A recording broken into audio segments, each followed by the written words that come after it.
हम आगे बढ़ते हैं तो उससे हमें आत्मा का विषय मिलता है, तो अंदर से चेंजेस खुद नजर आते हैं।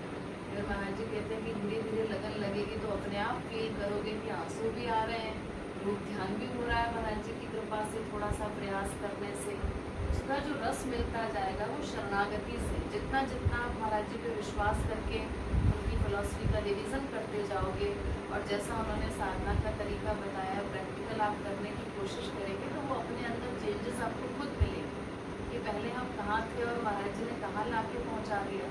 अब तक तो बस हम ऐसे ही मंदिरों में जा रहे थे, ऐसे ही भगवान नाम चला रहे थे और उसमें कोई रस नहीं मिल रहा था।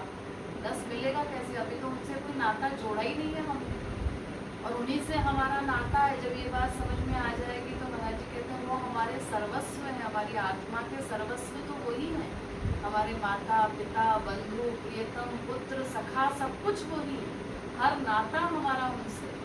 और जब तक उनसे कनेक्शन नहीं जोड़ेंगे, उनको अपना नहीं मानेंगे, अपना संबंधी नहीं मानेंगे, तो फिर हमें उनका नाम लेने में रस क्यों आएगा? जो कोई किसी व्यक्ति से हमारा कोई कनेक्शन ही नहीं है, वो हमारा रिलेटिव ही नहीं है, तो हम क्यों उससे मिलना चाहेंगे, क्यों उसका नाम गाएंगे? तो पहले ये तो क्लियर होना चाहिए ना कि हमें उनको पाना क्यों है, क्योंकि हम उनके हैं और वो हमारे हैं, उनके अतिरिक्त कोई हमारा है ही नहीं। बाकी रिश्ते नाते तो एक जन्म के हैं, वो तो सब यही छूट जाते हैं। अगले जन्म में अगले अलग अलग रिश्तेदार मिल गए, जिस योनि में हम जाते हैं हर योनि में अलग अलग रिश्तेदार बनाते हैं, तो ये तो सब टेम्परेरी नाते हैं ना। असली नातेदार हमारे वो ही हैं। जब ये बात समझ में आ जाएगी तो उनसे मिलने के लिए आंसू भी आएंगे, धीरे धीरे तड़प भी उत्पन्न होगी, सब कुछ होगा कॉन्सेप्ट क्लियर होने से।